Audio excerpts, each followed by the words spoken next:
हाँ बच्चों, देखिए 12th का केमिस्ट्री में ऑर्गेनिक केमिस्ट्री है ना, स्टार्ट करते हैं हम लोगों को। सबसे पहला आता है कार्बो ऑक्जेलिक एसिड है ना, दैट मींस COOH है ना। ऑर्गेनिक यहाँ का बहुत सारे बच्चे लोग को करता है, बहुत पुअर रहता है और ऑर्गेनिक पे कम नंबर उठाते हैं, क्योंकि फाइनल में कोई भी कहता है 12th हो, चाहे कहता है जेई मेंस हो या एडवांस हो, इसमें सबसे ज्यादा कहता है ऑर्गेनिक का ही क्वेश्चन पूछा जाता है ना। अब देखिएगा इसमें कहता है कार्बोक्सिलिक एसिड पढ़ा है। कार्बोक्सिलिक एसिड में कहता है सबसे पहले उसका जनरल फार्मूला क्या होगा। ये जनरल फार्मूला इसका होता है CnH2nO2, बट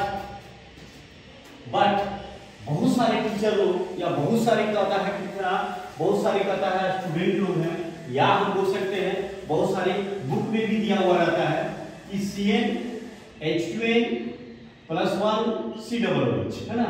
एक का वैल्यूशन 0 यहाँ मान लिया जाता है, बट कहता है 100% कहता गलत है। जब भी होगा तो आपका CnH2nO2 होगा है ना, क्योंकि formic acid COOH that means कहता फॉर्मिक एसिड है ना। तो फॉर्मिक एसिड किससे पाया जाता है, तो आपका चीटी में पाया जाता है फॉर्मिक एसिड है ना। उसके बाद CH3COOH एसिटिक एसिड है ना, ये कहां पाया जाता है बेटा, तो ऑलवेज कहता है याद रखिएगा, ये आपका एसिटिक एसिड विनेगर में पाया जाता है और कहता है बहुत सारे चीज में पाया जाता है। वाइन में भी कहता है ऑक्सीडेशन, अल्कोहल ऑक्सीडेशन करके कहता है ऑलवेज कहता है एसिटिक एसिड का फॉर्मेशन कर देता है। दैट मींस कहता है यहां पर कहता फॉर्मिक एसिड और कहता है एसिटिक एसिड है ना। उसके बाद कहता प्रोपेनोइक एसिड आता है, उसके बाद बिटरोइक एसिड। ये सब जितने एसिड होते हैं वो कॉमन नेमिंग होता है, कॉमन नेमिंग।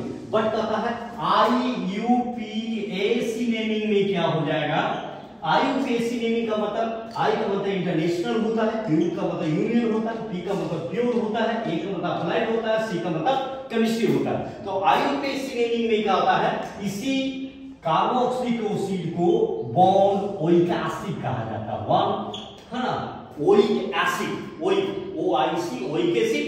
अब इसको हम फॉर्मिक एसिड को क्या लिख सकते हैं, मिथानोइक एसिड दैट मींस कहता है आप मीथेन लिखते हैं ना, मीथेन लिखते हैं, बट कहता है इसको ई को रिमूव कर दिया जाता है और वहां पर कहता ओइक जोड़ देते हैं, मिथानोइक एसिड।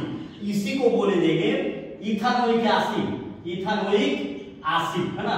इस एसिड अब यहां पर कहता है, यहां पर बोल सकते हैं इथानोइक एसिड कैसे बनता है, तो सबसे पहले C2H5OH ये आपका अल्कोहल है, इसको बोला जाएगा इथाइल अल्कोहल।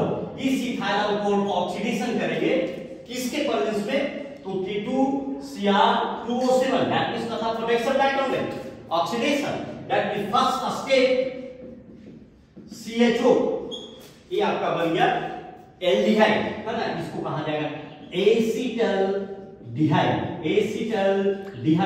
इसी को फिर दोबारा ऑक्सीडेशन कीजिएगा तो आपका बन जाएगा एसिटिक एसिड, दैट मींस कहता है इसलिए बोला जाता है कि अल्कोहल को जो फर्मेंटेशन करते हैं तो एसिटिक एसिड का फॉर्मेशन करता है, एसिटिक एसिड का फॉर्मेशन करेगा।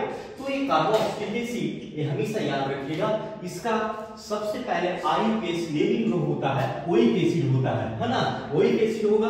तो जनरल फार्मूला जब भी दीजिएगा तो CnH2nO2 दीजिएगा, नॉट कहता है CnH2n + 1 OH, दैट मींस कहता है हमेशा याद रखिए वो 100% रॉन्ग है। और जब भी होगा एक का वैल्यूशन जब भी स्टार्ट होगा तो दैट मींस कहता 1 2 3 4 5 स्टार है ना। एंड कहता है 1 कार्बन लीजिएगा इसमें तो दैट मींस कहता सबसे पहले formic acid and second carbon लीजिएगा तो एसिटिक एसिड, ये फॉर्मिक एसिड जो होगा HCOOH and acetic acid CH3COOH।